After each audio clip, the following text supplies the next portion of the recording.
नमस्कार। आज हम एक्शन रिसर्च यानी कि क्रियात्मक अनुसंधान पर विचार करने जा रहे हैं। इस क्रियात्मक अनुसंधान को हम क्रिया अनुसंधान भी कहते हैं। मानव की आज तक की विकास की यात्रा किसी एक दिन की सफलता का परिणाम नहीं है, बल्कि ये नित्य प्रति की सफलताओं का योग है। और इस नित्य प्रति की सफलताओं में छोटे छोटे शोध कार्यों ने बहुत महत्वपूर्ण स्थान प्रदान किया है। मानव की प्रारंभिक अवस्था से आज तक बहुत से परिवर्तन हुए हैं और यह परिवर्तन निरंतर जारी हैं। विशिष्ट शोध पर्यवेक्षकों की अनुपस्थिति में स्वयं अध्यापकों के द्वारा, विद्यार्थियों के द्वारा और विविध संस्थानों के द्वारा किसी भी समस्या पर स्वयं शोध किया जाता है। यह समस्या उनकी अपनी खुद की भी होती है और इस तरह की इस शोध व्यवस्था को हम क्रियात्मक अनुसंधान का नाम देते हैं।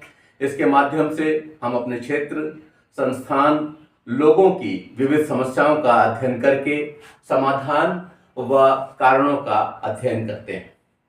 इस प्रकार का शोध शिक्षा के क्षेत्र में अपेक्षाकृत शोध का नया दृष्टिकोण है। क्रियात्मक अनुसंधान में समस्या से जूझ रहे स्वयं अपनी समस्या को समझने के क्रम में शोध करते हैं। विशेषज्ञ की आवश्यकता महसूस नहीं की जाती।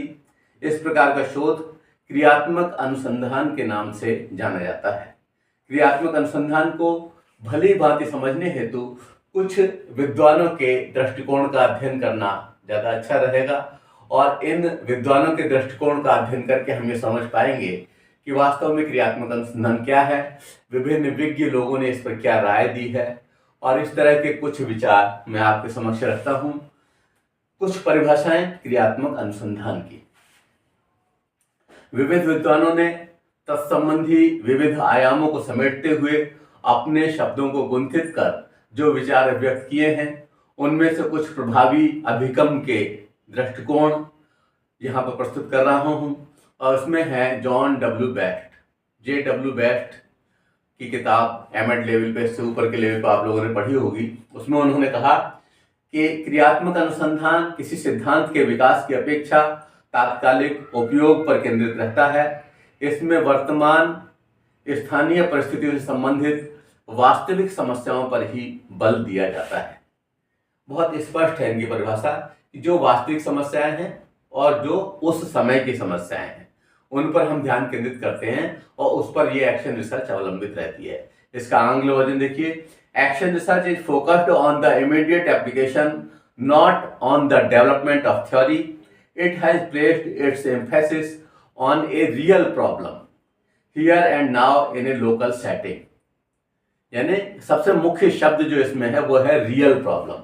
ये एक रियल प्रॉब्लम होती है और इस रियल प्रॉब्लम का रियल समाधान निकालने के लिए जो लोग उस समस्या से ग्रसित होते हैं, वो लोग ही जब इस कार्य को करते हैं तो ये और जीवंत हो उठती है। एक और विचारक हुए हैं गुड महोदय, उन्होंने कहा कि क्रिया अनुसंधान शिक्षकों, निरीक्षकों और प्रशासकों द्वारा अपने निर्णयों और कार्यों की गुणात्मक उन्नति के लिए प्रयोग किए जाने वाला अनुसंधान है। बहुत ही कम शब्दों में बहुत अच्छी तरह से गुड महोदय ने समझा दिया है।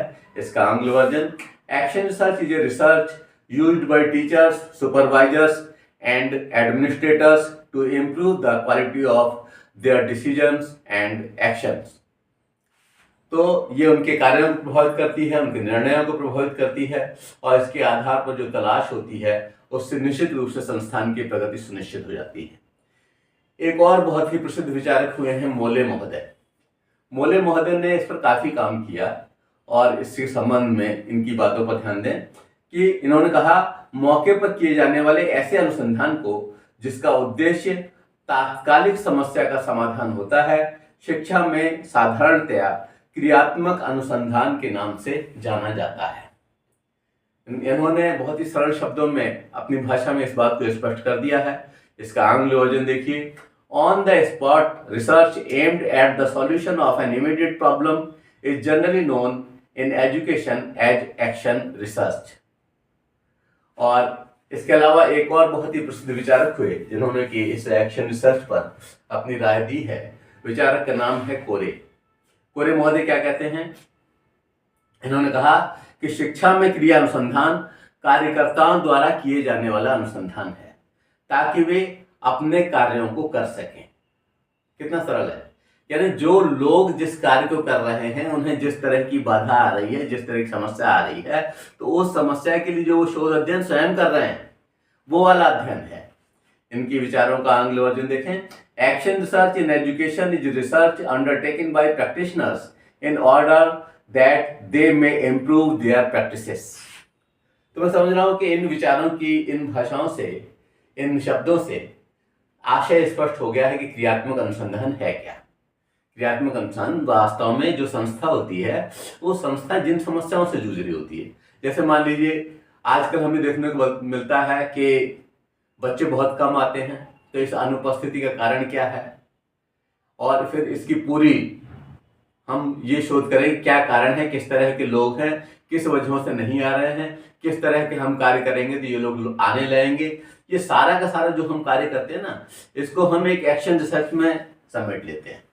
इसी तरह से अगर मान लीजिए हमें कहें कि एक विद्यालय में बच्चे खाली पीरियड्स में बाहर घूमते रहते हैं, तो क्या वजह है? क्या वहाँ लाइब्रेरी नहीं है? क्या लाइब्रेरी की अच्छी व्यवस्था नहीं है, या फिर और साधन नहीं है, या फिर किसी में हम देखते हैं कि वहाँ के बच्चों को प्रयोगात्मक कार्य बिल्कुल नहीं आता है, तो वहाँ पर प्रयोगात्मक लैब है भी कि नहीं है, लैब में सारे संसाधन उपलब्ध हैं भी कि नहीं है, उस लैब को खुलती भी है कि नहीं खुलती है। तो बहुत सारी बातों पर हमें ध्यान देना होता है, और समस्या छोटी होती है, लेकिन उसका निदान होने के बाद संस्था को एक रास्ता मिल जाता है उसकी प्रगति का। तो यही बातें इन परिभाषाओं के माध्यम से इन विद्वानों ने स्पष्ट करने की कोशिश की। तो इन क्रियात्मक अनुसंधान की समस्याएं क्या हैं? प्रॉब्लम्स ऑफ एक्शन रिसर्च, यानी किस तरह की समस्याओं का अध्ययन करता है। आइए हम इस पर विचार करते हैं कि इसमें किस तरह की समस्याओं का अध्ययन किया जाता है। प्रशिक्षणार्थियों को यह जानना परम आवश्यक है कि क्रियात्मक अनुसंधान हेतु विद्यालय के कौन कौन से विषय हो सकते हैं। उन्हें समस्या के नाम से जाना जाता है। समस्या का मतलब वो समस्या नहीं है, यहाँ पर समस्या टॉपिक जो हम चयन कर रहे हैं उसको हम समस्या नाम से जानते हैं, और इसकी विविध समस्याओं को क्रियात्मक अनुसंधान का क्षेत्र भी कहा जा सकता है। मोटे तौर पर यहाँ पर मैं कुछ का उल्लेख कर रहा हूँ। ये समस्याएं समय के साथ बदल जाएंगी और कुछ नई भी उत्पन्न होंगी। विद्यालय परिक्षेत्र की समस्याओं को हम क्रम से उसका अध्ययन करते हैं। आप ये समझिए, जिस तरह का काल होता है, जिस तरह का समय होता है, उस तरह की समस्याएं होने लगती हैं। किसी समय समस्या हुआ करती थी कि विद्यार्थी क्लास में रह करके उनका ध्यान भंग हो जा रहा है। आज जो मोबाइल है उसने बहुत कुछ समस्या का समाधान भी किया, उसको पढ़ाने में भी उपयोग किया जा रहा है, लेकिन वही मोबाइल कई बार इस तरह की समस्या का कारण भी बन रहा है, जिसकी वजह से बच्चों का ध्यान पढ़ाई में नहीं है।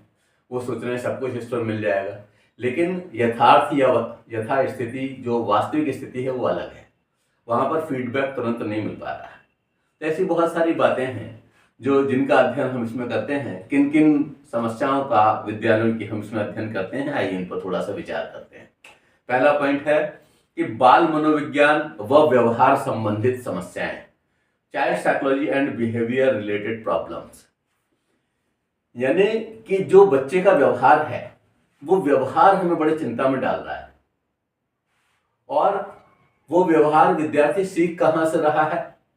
अगर वो अपने साथियों से सीख रहा है तो साथी उसी के बराबर आयु वाले हैं लगभग, तो उनको वो कहाँ से मिल रहा है।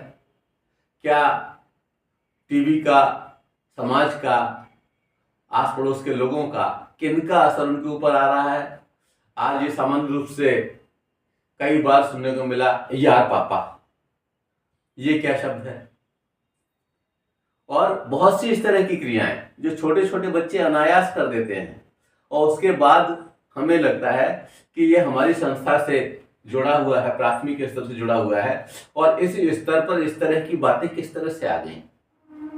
ऐसे ही हम जिन अच्छी आदतों का उसमें विकास चाहते हैं, उनको उसमें न देख करके उसके द्वारा दूसरे का वंदन, नमस्कार, अभिनंदन आदि से अलग हो जाना, और बहुत सी समस्याएं। जब हम बाल मनोविज्ञान का अध्ययन करते हैं तो हम पाते हैं कि उस स्तर के उस विद्यार्थी में किस तरह की बात होनी चाहिए, किस तरह की है। कहीं ये उस ओर तो नहीं बढ़े जो अंत में जाकर के अराजकता की स्थिति पैदा होगी। या फिर उसके विचार इस तरह के हो जाएंगे जो क्रियात्मक न होकर के अलग अलग तरह के हो जाएंगे, जो सृजनात्मक न होंगे, जो क्रिएटिव नहीं होंगे, जो विध्वंसात्मक हो सकते हैं। तो इन सब का अध्ययन हम इसमें करते हैं। बच्चा मान लीजिए अपशब्दों का इस्तेमाल कर रहा है, गलत शब्दों का इस्तेमाल कर रहा है, जो एक सभ्य व्यक्ति के द्वारा बोले जाने वाली भाषा है उसका प्रयोग नहीं कर रहा है, तो इन सब के पीछे क्या कॉजेज हैं? तो बाल मनोविज्ञान और उसके व्यवहार से संबंधित जो समस्याएं हैं उनका अध्ययन हम इसके तहत कर सकते हैं, वो समस्या हो सकती है। अगली बात, शिक्षण अधिगम संबंधी समस्याएं, problems related to teaching learning. शिक्षण अधिगम के संबंध में आप समझिए, हम कहते हैं कि जिस समय जो कार्य को करें वो अच्छी तरह से करें। जिस समय आप खाना खा रहे हैं खूब अच्छी तरह से चबा चबा के खाएं। जिस समय खेल रहे हैं पूरी तरह से ध्यान खेल में होना चाहिए। इसीलिए जिस समय हम पढ़ रहे हैं उस समय पूरा ध्यान पढ़ने में होना चाहिए। जब वहाँ पर टीचिंग की प्रोसेस चल रही है, टीचिंग लर्निंग की, उस समय अगर किसी तरह का व्यवधान किसी बालक के द्वारा किया जा रहा है या उसका ध्यान कहीं और है, तो इसके पीछे क्या कॉजेज हो सकते हैं, कौन सी बातें हैं जिम्मेदार हैं, किन चीज़ों का अगर हम समाधान करते हैं तो बच्चों को इस स्थिति से उबारा जा सकता है, किस के माध्यम से हम अधिगम को और प्रभावी बना सकते हैं, इसका अध्ययन हम इसमें करते हैं। अगली बात, पाठ्य सहगामी क्रियाओं से संबंधित समस्याएं, प्रॉब्लम रिलेटेड टू को करिकुलर एक्टिविटीज। बच्चा पढ़ तो काफी गया, नंबर भी अच्छे ला रहा है, रट भी अच्छा ले रहा है, लिख भी अच्छा ले रहा है, लेकिन प्रेजेंटेशन में जीरो है, बोल नहीं पा रहा है, खड़ा नहीं हो पा रहा है, कि खड़े होकर कुछ बोलने को कहा जाए तो उसमें कंपन हो रहा है, वो बेहोश होकर गिर जा रहा है। और कुछ अध्यापक भी इस तरह के हैं जो कि ये सोचते हैं कि अगर पाठ्य सहगामी क्रिया हो रही है तो ये टाइम की बर्बादी हो रही है, इससे कोई फायदा नहीं होने वाला है। ये सारी की सारी सोच बड़ी गड़बड़ है। आखिर बच्चे को समाज का अंग बनना है, ऐसी स्थिति में उसकी मूर्ति तो लगनी नहीं है, तो उसके व्यवहार के माध्यम से ही आगे सारी व्यवस्थाएं बननी है और हिंदुस्तान के भाग्य का निर्माण होना है। तो ऐसी स्थिति में को करिकुलर एक्टिविटीज में उसका भाग लेना बहुत जरूरी है। वो कविता के माध्यम से, गीत के माध्यम से, गजल के माध्यम से, कहानी के माध्यम से, भाषण के माध्यम से विभिन्न तरीके से अपने आप को अभिव्यक्त कर सकता है। और उसमें किस तरह की सृजनात्मक कलाएं हैं, क्या वो मिमिक्री कर सकता है, क्या वो और तरह से मनोरंजन में योग कर सकता है, या फिर वो किसी चीज को बहुत अच्छी तरह समझा सकता है। तो बहुत सारी को करिकुलर एक्टिविटीज हैं और उसके लिए हमारे पास बहुत सारे अवसर हैं, क्योंकि हमारे पास एक बहुत बड़ी श्रृंखला है हमारे उन पूर्वजों की जिनसे कि हम सीख सकते हैं। उनके जन्मदिन आते हैं, उनकी निर्वाण की तिथियां आती हैं, बहुत सारी चीज़ों पर जिस पर कि हमारा ध्यान आवश्यक रूप से जाना चाहिए, उससे संबंधित हम दिवस मनाते हैं। उन पर उनके शब्द, उनकी अभिव्यक्ति बहुत आवश्यक है। तो ये सब आवश्यक है, तो बच्चे को करिकुलर एक्टिविटीज से जोड़ा जाए। और अगर बच्चा भाग रहा है तो क्या कॉज है? एक बच्ची जो अपने गांव में, अपने घर में बहुत अच्छी ढोलक बजाती है, विद्यालय में आकर के संकोच क्यों कर रही है? अगर उसके द्वारा नृत्य घर पर किया जा सकता है, अपने मोहल्ले में किया जा सकता है, तो विद्यालय में ऐसी क्या गड़बड़ है जिससे कि वहां पर वो प्रदर्शन नहीं कर पा रही? तो कौन सी बातें हैं, कौन से तथ्य हैं, क्या कारण है जिसकी वजह से ये नहीं हो पा रहा है? खुल करके बच्चा अपनी अभिव्यक्ति नहीं कर पा रहा है। आगे चल करके समाज के बीच में उसको उस बात को रखना है, तो हमें उसके लिए उस विद्यार्थी को तैयार करना पड़ेगा, उसकी नेतृत्व शक्ति का विकास करना पड़ेगा, उसके वक्तव्य के गुण का विकास करना पड़ेगा, उसकी अभिव्यक्ति के लिए व्यवस्थाएं देनी होंगी। और ये तभी संभव है जब हम को करिकुलर एक्टिविटीज से उसको जोड़ पाएं और वहां पर उसकी अभिव्यक्ति स्वतंत्र रूप से, सरल ढंग से हो सके। अगली बात, परीक्षा संबंधित समस्याएं, एग्जामिनेशन रिलेटेड प्रॉब्लम्स। असल में आजकल हमने सब कुछ परीक्षा को ही मान लिया है। हमारे गार्जियन भी विद्यार्थियों को डांटते रहते, तेरा 1% कम आ गया, अरे 97% आए हैं, उसके तो 99% आए हैं। ये सारी तुलनाएं बच्चों को व्यथित करती हैं। और परीक्षा भी हमारी क्या है? परीक्षा हमारी व्यवहार की परीक्षा नहीं लेती, परीक्षा हमारी रटने की शक्ति की परीक्षा लेती है कि हमने कितना याद किया और कितना कॉपी पर उलट दिया, इस बात की परीक्षा लेती है। और जो परीक्षा की व्यवस्था है उसका टाइम टेबल क्या सटीक बना हुआ है? क्या उसमें बच्चों को समय मिल रहा है? क्या वह इस तरह का है जो उस क्षेत्र विशेष के हिसाब से अच्छा है? वहां 3-3 मीटिंग में एग्जाम हो रहे हैं, गर्मी में एग्जाम हो रहे हैं, जाड़े में एग्जाम हो रहे हैं, क्या उस एग्जाम पर रटने की शक्ति पर भी, जो जिसकी आप परीक्षा ले रहे हो, उस पर भी क्या किसी बाहरी शक्तियों का हस्तक्षेप तो नहीं हो रहा है? बाहरी बाधाएं तो नहीं है, कोई मौसम की कोई बाधा तो नहीं है? और अगर इस तरह की बाधाएं उपस्थित हो रही हैं, बहुत अधिक दिक्कत है, तो इस समय क्या हमें परिस्थिति को, परीक्षा को टालने की व्यवस्था है? कुल मिलाकर के परीक्षा से संबंधित बहुत सारी समस्याएं क्रिएट हो सकती हैं। और अगर वो समस्याएं हैं तो क्या हम उस रास्ते को नहीं निकाल सकते जिससे कि परीक्षा सुगम बन जाए? आज बच्चे ने अधिगम किया हुआ है, अधिगम करने के बाद भी वो सेंटर तक नहीं पहुंच पा रहा, या अधिगम करने के बाद भी जहां पर वो बैठा हुआ वहां का वातावरण इस तरह का नहीं है जहां पर कि बैठा जा सके, बहुत अधिक गर्मी है या बहुत अधिक ठंड है, तो क्या क्लासरूम में भी इस तरह की व्यवस्थाएं हैं? और अगर बाहर के देशों में हो सकती है तो अपने देश में क्यों नहीं हो सकती? गर्मी में कमरे को ठंडा रखने की व्यवस्था क्यों नहीं हो सकती? जाड़े में कमरे को गर्म रखने की व्यवस्था क्यों नहीं हो सकती? कुल मिलाकर के परीक्षा को सुचारू व्यवस्थित ढंग से करने के लिए परीक्षा से संबंधित जितनी भी समस्याएं हैं, उन समस्याओं का समाधान करने के लिए हम क्रियात्मक अनुसंधान का सहारा ले सकते हैं और हमें पता चल सकता है कॉजेज क्या है और निदान क्या है। क्योंकि हर समस्या का हमें जड़ तक जाना होगा और इसके लिए कारणों का अध्ययन बहुत आवश्यक है, और जब तक कारणों का अध्ययन नहीं करेंगे तब तक निदान नहीं आएगा, और जब तक ये पूरी प्रोसेस नहीं होगी तब तक इसका मतलब कि वहां आवश्यकता है क्रियात्मक अनुसंधान की। अगली बात, अनुशासन संबंधित समस्याएं, डिसिप्लिन रिलेटेड प्रॉब्लम्स। कुछ में हमें देखने को मिलता है कि क्लास है 3 बजे तक का और बच्चे उसकी चहारदीवारी फांद के भाग रहे हैं, कोई बस्ता लेके भाग रहा है, कोई बीच से भाग रहा है, कोई रुकना ही नहीं चाह रहा है, कोई अटेंडेंस लगा के भाग जाने के चक्कर में है। तो आखिर ये कारण क्यों है? इस तरह की स्थिति क्यों बन रही है? किसकी कमी है? कौन सी बाधाएं हैं जो विद्यार्थियों को वहां पर रोक रही हैं, न आने की व्यवस्था बना रही हैं, अनुशासन संबंधी समस्या, प्रॉब्लम्स क्रिएट कर रही हैं?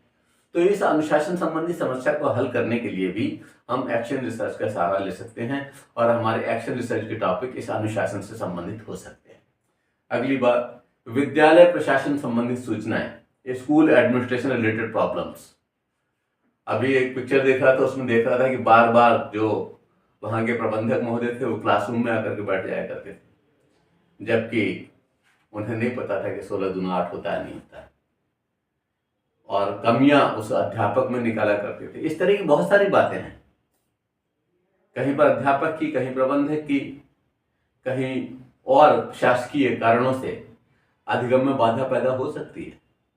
तो हमारा तो ध्यान, एक विद्यालय जो है वो निश्चित रूप से हिंदुस्तान के लिए बहुत महत्वपूर्ण है। एक पुर्जा, पूरी मशीन की जब तक सारे पुर्जे दुरुस्त नहीं होंगे तब तक प्रगति नहीं होगी।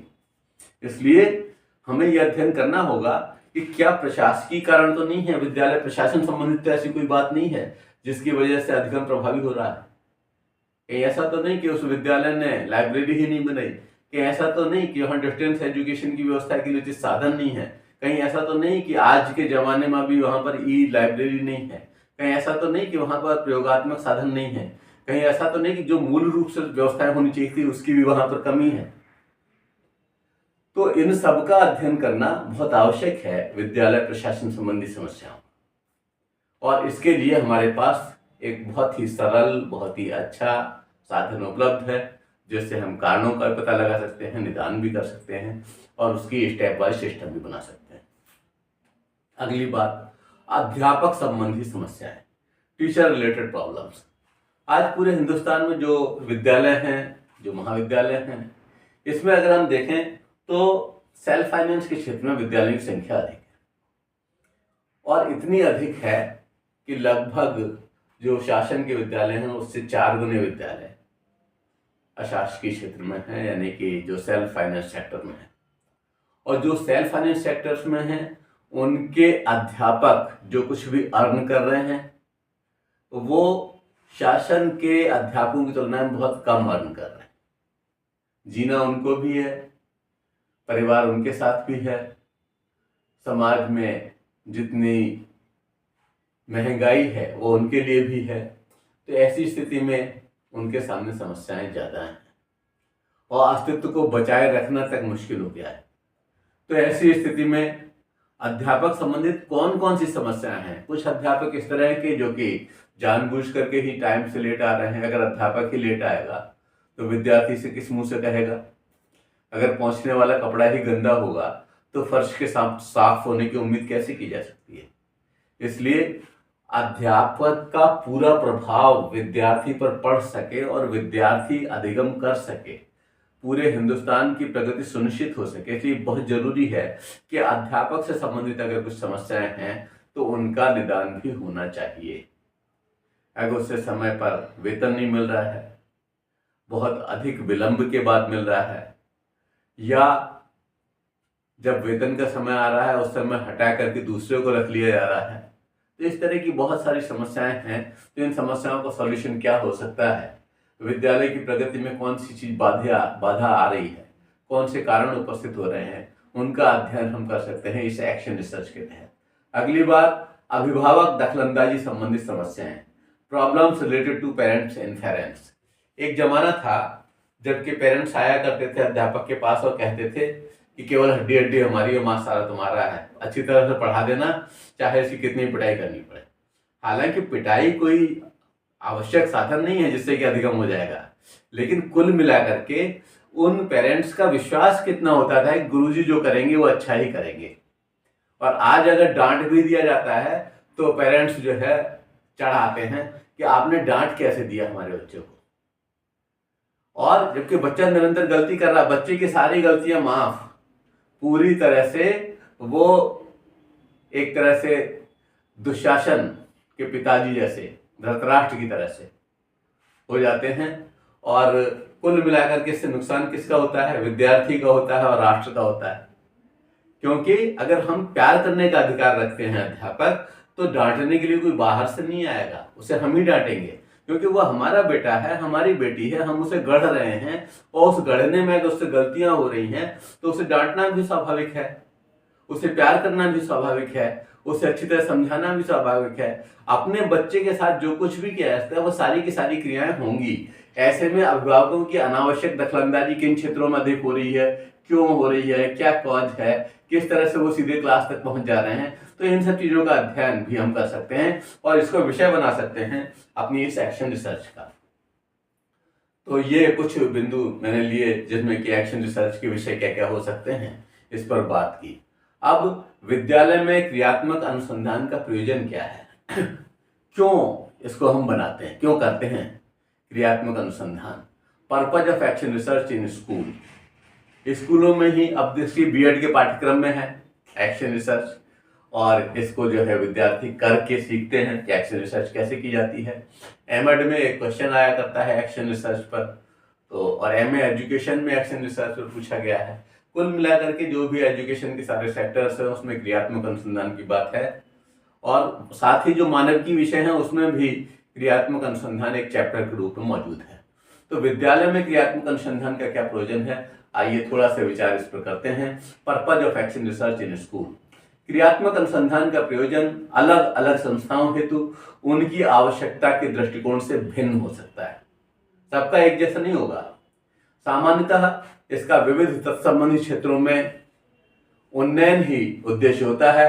विविध विज्ञानों के विचारों के आधार पर सामान्यतः कुछ प्रयोजनों को क्रमबद्ध किया जा सकता है। उन प्रयोजनों को ही मैं आपके बीच रखने का प्रयास कर रहा हूं, और उसमें से पहला प्रयोजन है विद्यालयी वातावरण में सिद्धांतों का परीक्षण, यानी testing of theories in school environment.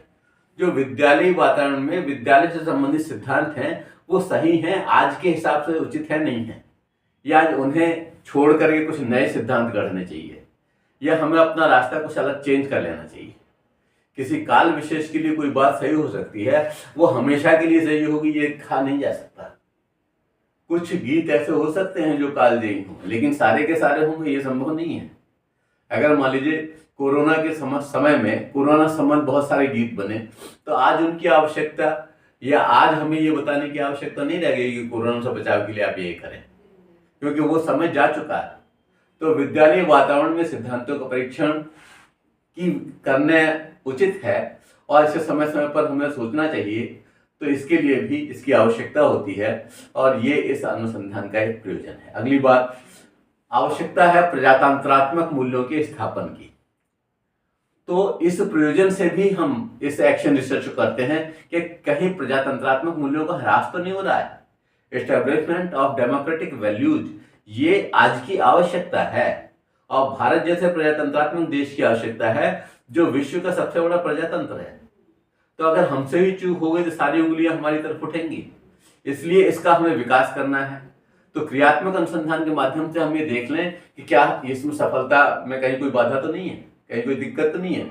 तो उस उद्देश्य को प्राप्त करने के लिए जनतंत्रात्मक शिक्षा के हम इसका इस्तेमाल करते हैं। अगली बात, विद्यालय संगठन व व्यवस्था सुधार, improvement of school organisation and system.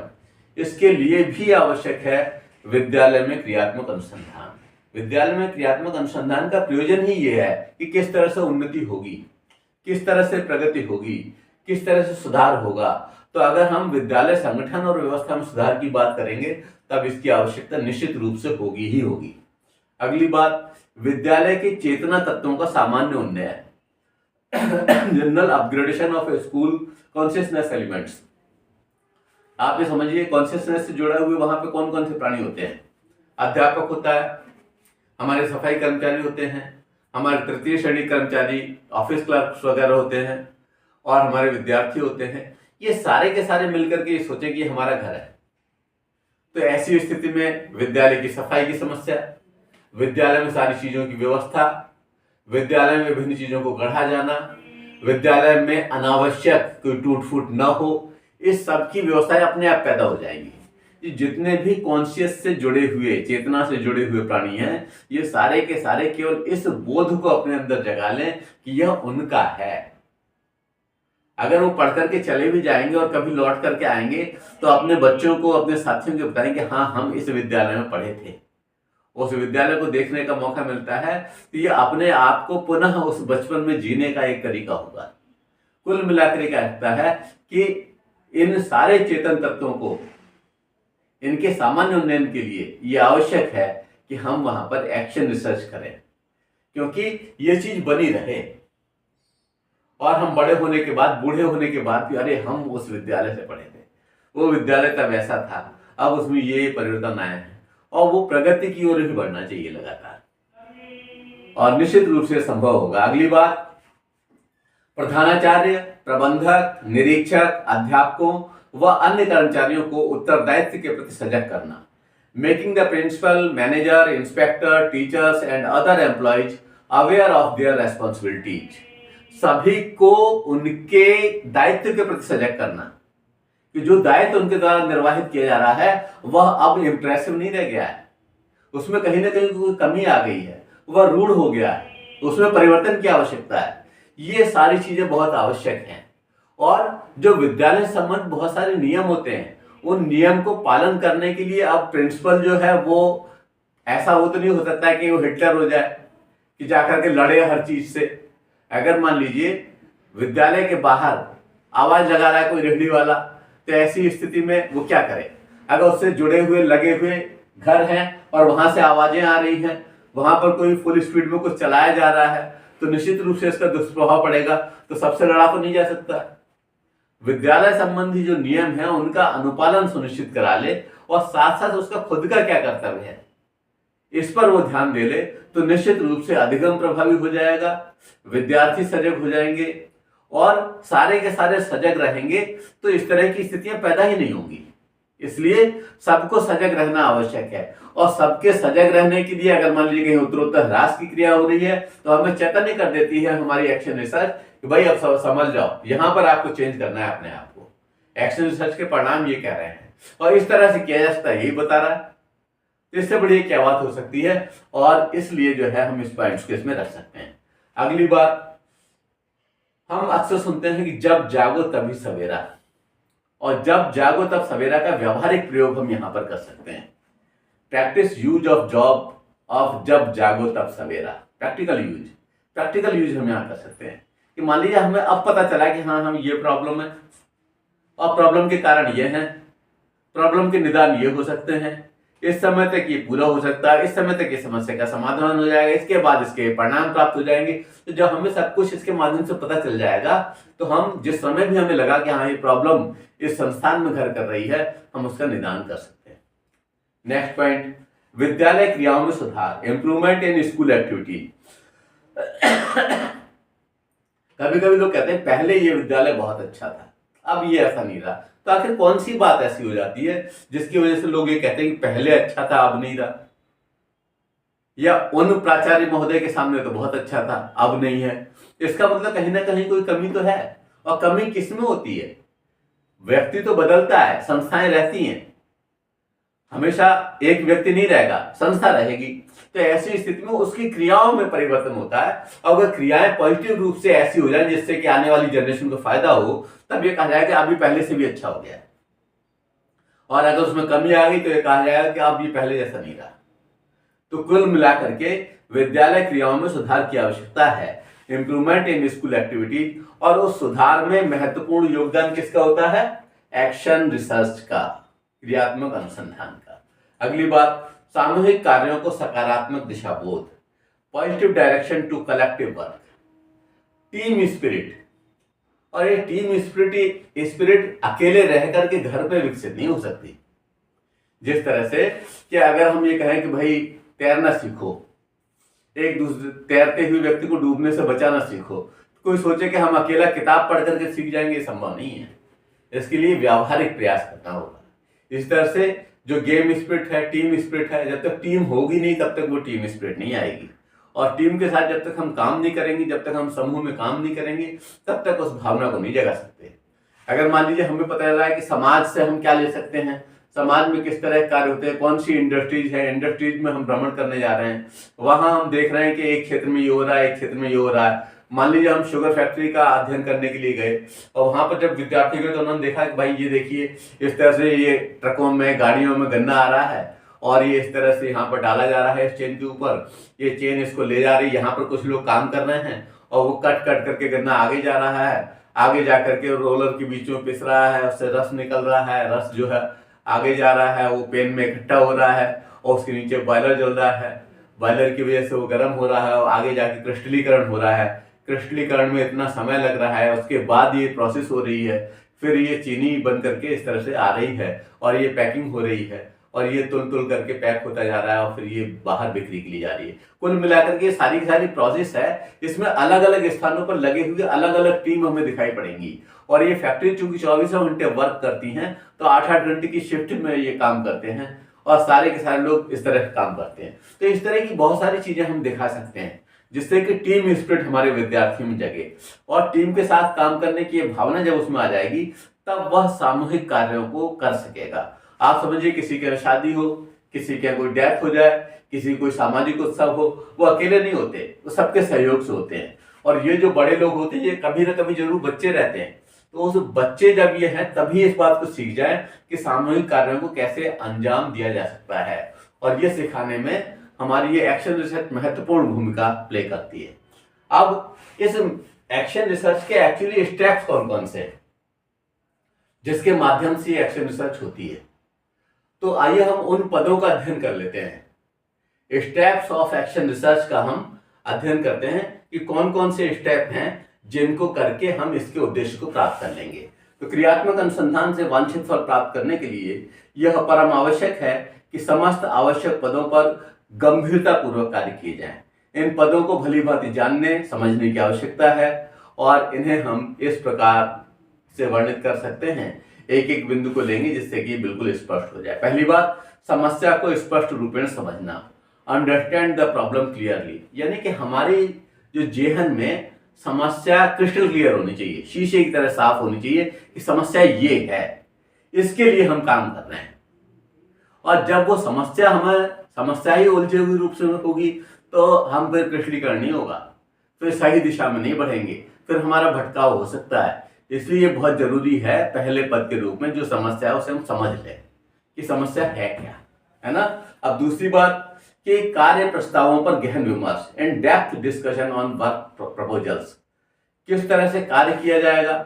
जब हमने इस बात को रखा तो सबके अपने अपने दृष्टिकोण है, विद्यार्थी बता रहा है, अध्यापक बता रहा है, उससे जुड़े हुए और पहलू बता रहे हैं, प्राचार्य महोदय अपनी बात रख रहे हैं।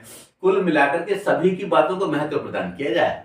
ये नहीं है कि हम केवल प्राचार्य जी की बात ही मानेंगे, नहीं, सबकी बातें वजन रखती हैं और इसलिए सभी लोग डिस्कशन करें खुला हुआ, खुले मस्तिष्क से, कहीं भी किसी कुएं से आवाज आती हुई न लगे।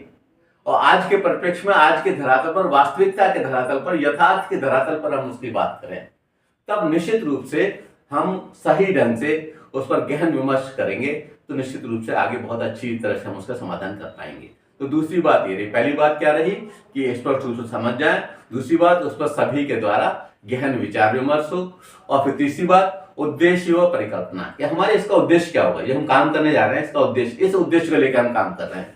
जब उद्देश्य हमारे दिमाग में क्लियर होगा तब फिर हाइपोथेसिस भी बिल्कुल क्लियर होंगी, फिर परिकल्पनाएं भी बिल्कुल क्लियर होंगी। और अगर उद्देश्य ही क्लियर नहीं हुआ तो सब गड़बड़ हो जाएगा। आप समझिए, इसमें देखने को मिल रहा है कि एक चीज दूसरे से जुड़ी है, दूसरी चीज तीसरे से जुड़ी है, सब एक दूसरे से इंटरलिंक हैं, और जहां भी कड़ी कमजोर होगी वहीं पर ये एक्शन रिसर्च दुष्प्रभावित हो जाएगी। अगली बात, तथ्य संग्रहण व क्रियात्मक कार्यक्रम, fact gathering and action plan, कि किस तरह से हम इसे अंजाम देंगे, हम डाटा कलेक्शन करेंगे कैसे, हम लोगों के बीच पहुंचेंगे कैसे, और किस तरह की उससे हम जो है उनसे तत्संबंधी डाटा कलेक्ट करेंगे। ये सारी चीज जो है हम अच्छी तरह से विचार करते हैं, और ये हमारा एक अगला पद होता है। इससे अगला पद है कि जब हम डाटा कलेक्ट करके ले आए, अब क्या करना है, उसका विश्लेषण करना है और परिणाम निकालना है। तो डाटा कलेक्शन के बाद डाटा की एनालिसिस और उसका परिणाम, एनालिसिस एंड रिजल्ट्स, और जब हमने रिजल्ट निकाल लिया तब फिर हम ये देखते हैं कि समस्त जो क्रियात्मक कार्य हमने किया, जो समस्त एक्शन रिसर्च हुई है, उसका मूल्यांकन करते हैं, एवेल्यूएशन ऑफ ओवरऑल परफॉर्मेंस। हमने जो कुछ भी किया है कि उसमें हमारी तरफ से तो कोई कमी नहीं रह गई है, कोई ऐसा तो नहीं जिससे परिणाम प्रभावित हो जाए, तो फिर हम पूरे का एवेल्यूएशन करते हैं। उसके बाद फिर जो परिणाम निकल आता है तो फिर उसे हम अपने तक सीमित नहीं रखेंगे, परिणाम का प्रचार प्रसार करेंगे, तो उसको जो है हम सब में बांट देते हैं। जिस तरह से हमारे यहाँ संस्कृत में एक बात आती है कि अयम निजः परो वेति गणना लघु चेतसाम उदार चरिताना तु वसुधैव कुटुंबकम, यानी पूरा विश्व ही एक परिवार है। तब फिर हम उस समस्या का समाधान अगर हमने ज्ञात कर लिया है तो हम उसे सबके साथ बांट देंगे। तो प्रचार प्रसार बहुत ही अधिक आवश्यक है और इसलिए हम सबके बीच उस बात को रख देंगे। अब ये सारा का सारा कार्य करके हमारा पूरा एक्शन रिसर्च कंप्लीट हो गई, ये सारे स्टेप्स हो गए। ये एक्शन रिसर्च आज की आवश्यकता है और आज इसका बहुत महत्व है। क्या महत्व है, आइए थोड़ा सा विचार हम इस पर कर लेते हैं कि इसका महत्व क्या है। हर समाज के अपने नियम, रीति रिवाज और मान्यताएं होती हैं और इस क्षेत्र के शिक्षण संस्थान पर इसका प्रभाव परिलक्षित होता है, क्योंकि समाज के बीच में ही विद्यालय बना हुआ है। संस्थान यांत्रिक न होकर धरातल पर व्यावहारिक रूप से जुड़े रहें, इस हेतु क्रियात्मक अनुसंधान और अधिक महत्वपूर्ण हो जाते हैं। आइए इसके इन महत्वपूर्ण विचारों पर हम विवेचन करते हैं और उसके लिए कुछ बिंदु बनाते हैं। उन बिंदुओं के आलोक में हम इसका अध्ययन करेंगे। आप समझिए, विद्यालय भी समाज का ही लघु रूप होता है और यहाँ पर जो समस्याएं होती हैं उन्हें समस्या का समाधान करने की जो तकनीक हमारे मस्तिष्क में विकसित होती है, जो तरीके हमारे विद्यार्थी सीखते हैं, आगे चल करके समाज में उसका इस्तेमाल करते हैं। तो पहली बात, क्योंकि हम विद्यालय की बात कर रहे हैं इसलिए हम विद्यालय को मुख्य रूप से केंद्र में रखेंगे। संस्थान में सुधार का महत्वपूर्ण आलम, एक्शन रिसर्च संस्थान में सुधार का महत्वपूर्ण आलम है। An important pillar of institution reform, संस्थान में कौन कौन से सुधार अपेक्षित है ये हमें इससे पता चल जाते हैं। हमें इससे ये भी पता चल जाता है कारण ये है, हमें ये भी पता चल जाता है कि इसके संबंध डाटा कलेक्शन कैसे होगा, ये भी पता चल जाता है कि डाटा कलेक्शन के बाद उसका विश्लेषण के बाद परिणाम क्या हुआ, फिर मूल्यांकन क्या हुआ, इससे किस वर्ग को क्या फायदा होगा, ये सारी चीजें हमें पता चल जाती हैं। तो इसलिए संस्थान में सुधार का एक महत्वपूर्ण आलम है और ये इसका बहुत महत्वपूर्ण महत्व है। An important pillar of institution reform. अगली बात, जनतंत्रात्मक मूल्य संरक्षक, गार्जियंस ऑफ डेमोक्रेटिक वैल्यूज। तो जनतंत्रात्मक मूल्यों की रक्षा करनी है और मूल्यों की रक्षा करने के लिए हमें आदर्श रखने होते हैं और संस्थान के माध्यम से उस तरह की बातें रखी जाएंगी जिससे ये लगे कि जनतंत्रात्मक मूल्यों के प्रति समर्पित है ये संस्थान, इसके अध्यापक, इसके गुरुवर, इसके प्राचार्य, इसके समस्त कर्मचारी जनतंत्रात्मक मूल्यों की रक्षा हेतु तत्पर हैं। और आप समझिए ये इसका एक बहुत ही महत्वपूर्ण बात है इस एक्शन रिसर्च की, ये इसका महत्व है। दूसरी बात कि ये हमें व्यावहारिक होना सिखाती है। अगली पॉइंट है यांत्रिक की जगह व्यावहारिक, प्रैक्टिकल इंस्टेड ऑफ मैकेनिकल, हमें प्रैक्टिकल बनाना सिखाती है। और ये इसका एक बहुत ही बड़ा महत्व है इस एक्शन रिसर्च का, क्रियात्मक अनुसंधान का, क्योंकि ये व्यावहारिकता के धरातल पर होती है, ये यथार्थ के धरातल पर होती है और उसी क्षेत्र विशेष में, उस लोकल क्षेत्र में, उस परिक्षेत्र में होती है जहां पर उस तरह की समस्या क्रिएट हुई है। तो ये एक बहुत बड़ा महत्व है इसका। अगली बात, दैनिक अनुभव से लाभ उठाने हेतु प्रेरक, motivation to benefit from everyday experience, चाहे वो अध्यापक हो, चाहे वो प्राचार्य हो, चाहे वो विद्यार्थी हो, प्रतिदिन उसे कुछ अनुभव हो रहे हैं और उस अनुभव से लाभ उठाने के लिए हम क्रियात्मक अनुसंधान का इस्तेमाल कर रहे हैं और क्रियात्मक अनुसंधान के माध्यम से पता लगा रहे हैं कि इस तरह से लाभ अर्जित किया जा सकता है। तो ये भी एक महत्वपूर्ण कार्य है इस एक्शन रिसर्च का। अगली बात, विद्यालय शिक्षा के समस्त अंगों के सकारात्मक उत्थान में सक्षम, capable of positive upliftment of all aspects of school education. क्रियात्मक अनुसंधान चूंकि संभव ये इस तरह का साधन ही है कि यह क्षेत्र विशेष के उत्थान के लिए, संस्थान विशेष के उत्थान के लिए बहुत आवश्यक है, इसलिए ये एक बहुत ही महत्वपूर्ण कार्य है इसका, इस एक्शन रिसर्च का, कि उसको उत्थान में योग देती है। अगली बात, विद्यालय का समाज के लघु रूप में स्थापन, तो establishment school as a miniature society, जो मैंने अभी थोड़ी देर पहले बात कही थी कि समाज का लघु रूप ही है विद्यालय। तो विद्यालय का दायित्व बन जाता है कि वो मांग के हिसाब से, मूल्यों के हिसाब से और मान्यताओं के हिसाब से काम करे, और जब वह इनके हिसाब से काम करेगा तो निश्चित रूप से लोकप्रिय संस्थान के रूप में जाना जाएगा। और एक्शन रिसर्च इसमें हमारी मदद करती है, तो एक्शन रिसर्च की महत्ता इसमें बहुत ज्यादा है। दूसरी बात, छात्रों के सर्वांगीण विकास, all round development of student. All round development एक बहुत ही कठिन शब्द है। जब हम ऑलराउंड की बात करते हैं तो बहुत सारे क्षेत्रों के विकास की बात उसमें शामिल होती है। अगर मान लीजिए हम कुछ भी प्राप्त कर लेते हैं तो यह एक बड़ी बात होती है, और एक्शन रिसर्च जो है इसमें एक इम्पोर्टेंट रोल प्ले करती है। क्रियात्मक अनुसंधान के माध्यम से हमें पता चलता है कि किस किस तरह की बाधाओं को हटा दिया जाए जिससे बच्चों का ज्यादा से ज्यादा विकास हो सकता है। अगली बात, परस्पर प्रेम, सहयोग, सद्भावना की वृद्धि, increase in mutual love, cooperation and goodwill. यह भी हमें सिखाती है हमारी एक्शन रिसर्च, हमारा क्रियात्मक अनुसंधान, क्योंकि यह है ही वह साधन जो कि गलतियों के निवारण के लिए है, अच्छाई की स्थापना के लिए है, प्रगति को सुनिश्चित करने के लिए है, और छोटे स्तर का अनुसंधान है। विशेषज्ञ बुलाना नहीं है, खुद ही काम करना है, खुद ही उससे संबंधित कुछ प्रश्न बना लेने हैं, उनके उत्तर निकल करके आने हैं, उनका विश्लेषण किया जाना है, उसके आधार पर तय होना है कि क्या काम करने लायक है और क्या काम करने लायक नहीं है। अगली बात, विज्ञान सम्मत विधियों को प्रश्रय, प्रमोशन ऑफ साइंटिफिक मेथड्स। आज के परिप्रेक्ष्य में ये बहुत आवश्यक है कि जो बातें उचित नहीं है, जो रूढ़ हो गई हैं, जो गलत फैलाई गई हैं, उनसे साफ साफ सत्य क्या है यह रख दिया जाए। और इसके लिए बहुत जरूरी है कि हम एक्शन रिसर्च के परिणामों को लागू करें। उसमें भी एक वैज्ञानिक क्रम है, उसमें भी एक शोधपरक क्रम है, इसलिए हम विशिष्ट ज्ञान यानी कि विज्ञान का सही इस्तेमाल से हम जोड़ें और लोगों को तमाम तरह के भ्रम से बचाएं। अगली बात, इतनी बातें लगभग ये काफी 8-9 महत्व आपके बीच रखे। तो क्रियात्मक अनुसंधान की महत्ता सर्वविदित है, इसे विविध विद्यालयों द्वारा अपनाया जाना आज की आवश्यकता है। इसकी महत्ता को समझते हुए कोरे महोदय ने उचित ही कहा है। कोरे महोदय ने क्या कहा? उन्होंने कहा कि हमारे विद्यालय तब तक जीवन के अनुकूल कार्य नहीं कर सकते जब तक शिक्षक, छात्र, निरीक्षक, प्रशासक और विद्यालय संरक्षक इस बात की निरंतर जांच न करें कि वे क्या कर रहे हैं। इसी प्रक्रिया को मैं क्रिया अनुसंधान कहता हूँ।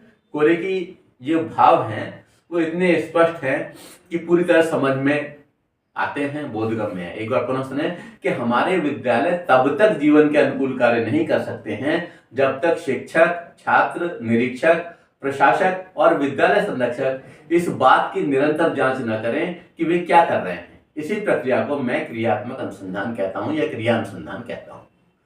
तो इन्होंने, कोरे महोदय ने बहुत अच्छे शब्दों में इस बात को बताया है कि इसका महत्व क्या है। इसका आंग्ल वर्जन और देख लेते हैं। Our schools can not function sustainably unless teachers, students, inspectors, administrators and school patrons constantly examine what they are doing.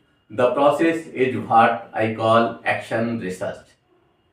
तो इस तरह से कोरे महोदय ने इसकी महत्ता को ही प्रतिपादित किया है और आप सब ने इसको ध्यान से सुना। एक्शन रिसर्च सचमुच आज की आवश्यकता है और एक्शन रिसर्च हमें अपने प्रश्न के उत्तर के हिसाब से तो याद करनी ही है, लेकिन इसका व्यावहारिक इस्तेमाल भी जगह जहाँ भी हम विद्यालयों में जाए वहाँ पर करना है। आपने इसको सुना, आपने इसको जाना और पूरे मनोयोग से इसको सुना, इसलिए आपका धन्यवाद, धन्यवाद, धन्यवाद। जय हिंद, जय भारत।